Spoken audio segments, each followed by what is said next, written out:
So, the NDP siding with Conservatives in this matter, but the Bloc Québécois voting with the government to kill the motion. And with that, let's go to the foyer of the House of Commons. We're now joined by Adam Van Koverden, the Parliamentary Secretary to the Minister of the Environment and Climate Change, Conservative Deputy Leader Melissa Lantsman, and NDP House Leader Peter Julian. Hello to the three of you. Hi. Evening. Adam, I'm going to begin with you here because the Conservative motion was defeated, but the decision to put a pause on the carbon tax for home oil heating is still being called unfair in many parts of the country. Are you not concerned about the affordability challenges all Canadians face right now, not just those who use oil for heating?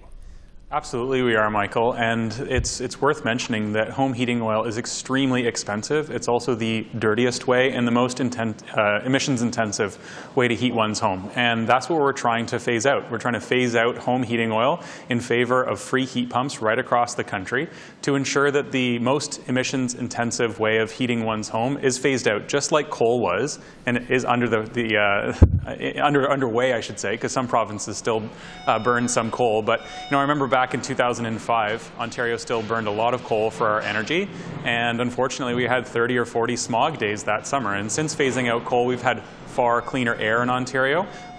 Canadians across the country deserve cleaner air. They deserve affordable home heating, and the home heating oil situation is that the vast majority of people that rely on home heating oil are lower income, and it's extremely expensive. And one of the reasons it's expensive is because of the war in Europe, and disproportionately higher costs for that product have made it both unaffordable, and it remains the dirtiest and the most emissions intensive. So we're phasing it out across the country.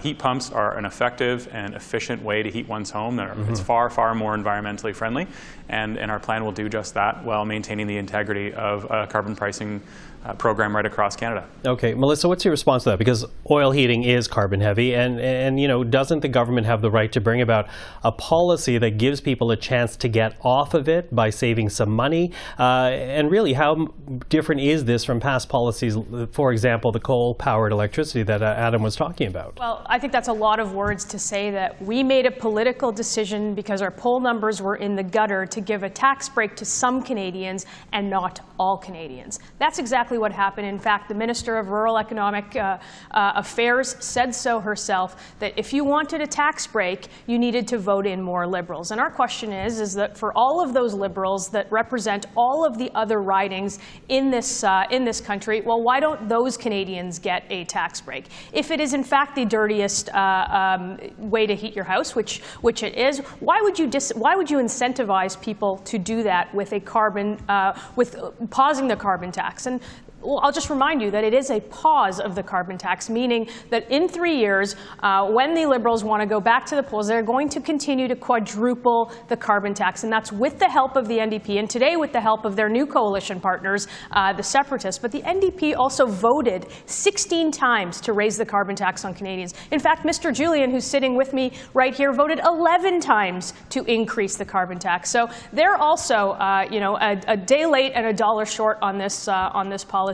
And the Carbon Tax Coalition continues to work together to increase the prices on gas, groceries, and home heating for all Canadians. Okay, Peter, interesting to hear that, since your party did vote with the Conservatives on this bill. What is also interesting to me is that your party didn't say that last week. Has your equation for balancing affordability and environmental concerns changed? No, not at all. I mean, the Conservatives normally have crazy, wacky motions that nobody can support. This time, they actually wrote something that was comprehensible. And we saw the decision that was made 2 weeks ago by the Liberals as politically motivated, improvised at the last minute, back of a napkin thinking.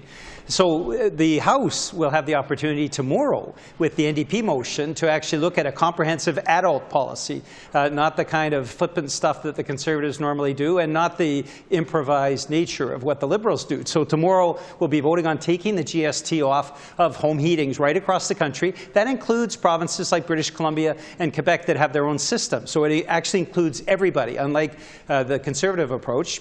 It would ensure that everybody has access to heat pumps, and this is something that the Liberals have fallen far short on. They like to announce programs, but they haven't actually put it into place. And so we want to make sure every Canadian family that wants to can actually install that heat pump. That's good for the environment. It's also good for their pocketbook.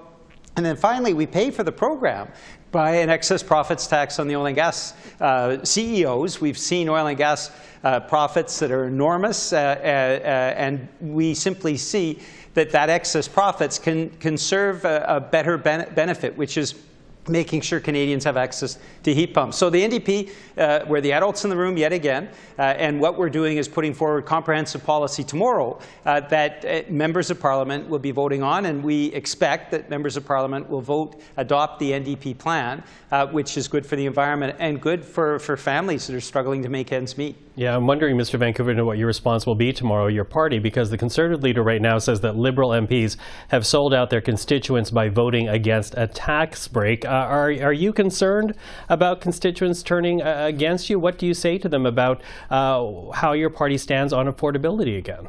Well, first of all, Milton has hundreds of people that use home heating oil, so this is good news for them that we are phasing out those dirty home heating oil. Milton is where I represent, that's my home, and I agree with Mr. Julian that most of the Conservative motions are nonsense, and I'm frankly disappointed that the NDP capitulated today and voted in favor of a motion that was similarly flippant.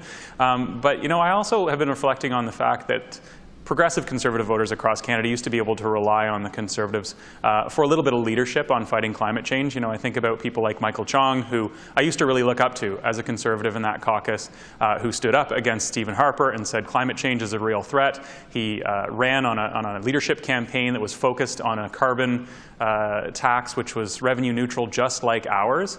He unfortunately lost that leadership campaign. But even more recently, people like Preston Manning and others have advocated for a carbon tax. They know that it is a market-based instrument that works to lower our emissions. But even more recently than that, Aaron O'Toole and my colleague, Ms. Lantsman, ran on a commitment to price carbon just in 2021. So you don't have to go back very far to see how quickly the Conservatives have turned on their heels, turned against climate change. Canadians haven't given up on fighting climate change. They insist that we continue to lower our emissions and fight climate change. And it's really disappointing to see a lack of leadership from the Conservatives, from anybody in the Conservative Party on this. And today it was really unfortunate to see the NDP capitulate and vote with the Conservatives on stopping our efforts to fight climate change in that regard. Okay, Peter, I'll get to you in a second. But Melissa, you know, I do wonder, because here is your party. You want to get rid of the carbon tax altogether. What would your party do instead to ensure environmental progress? Well, look, we're going to focus on technology and not taxes. This isn't a climate change plan. It is a tax plan, and it punishes Canadians on everything they buy and everything they do and everywhere they go. They haven't reached a single environmental target that they themselves have set with this carbon tax. And the parliamentary budget officer who they appointed has said that Canadians don't get back more than they spend on the carbon tax. So calling it a climate change policy, I think is, frankly, I think is not true. And we'd like to see the Liberals come to the table and stop punishing Canadians who, at 2 million people have eaten in a food bank in a single month in this country. Canadians are wearing jackets at home because they can't afford the price of home heating. This is punishing Canadians from coast to coast to coast, and now the Liberals are siding with the separatists in this country to punish one group of Canadians while giving tax relief to a small number of Canadians, 3% instead of 97%. They should go back to the drawing board and axe the tax for every single Canadian everywhere in this country for good. Okay, Peter, last word to you here. You heard Adam say he's disappointed in your party for voting against the government. Are you tired of the supply and confidence agreement? Is this a move against that? Well, first off, the capitulation was 2 weeks ago when Mr. Trudeau, just on the back of a napkin, just rewrote their climate change policy. So we take no lessons from the Liberals. But you asked Ms. Lantsman a question about the climate crisis, and she was unable to give a single thing that the Conservatives would do, which shows how devoid the Conservative Party is under Mr. Poilievre's leadership when it comes to anything to touch the environment or climate change. Tomorrow, the NDP is presenting a comprehensive policy. It is an adult policy. It's not something on the back of a napkin like Mr. Trudeau. It's not something that denies climate change like Mr. Poilievre. It's actually something under Jagmeet Singh's leadership that will bring real benefit to people. And so that motion will be debated, and hopefully hopefully adopted by the majority of members of Parliament. It will allow for heat pumps to go to Canadians. It will ensure that the GST is taken off immediately, which helps people right across the country, including British Columbia and Quebec, and will ensure that the excess profits that big oil and gas have been earning over the course of the last few years actually serves a public good, and that makes sure that we can pay for the heat pump program for Canadians. This is the kind of comprehensive policy that Canadians expect, and given the theatrics of Mr. Poilievre and the improvisation of Mr. Trudeau, it's about time that we have a leader like Jagmeet Singh that actually steps up for Canadians. Okay, well, we'll be watching the vote tomorrow. But for now, Adam Van Koverden, Melissa Lantsman, Peter Julian, thank you for the time this evening. Thanks, Michael. Thank you. Thanks, Michael.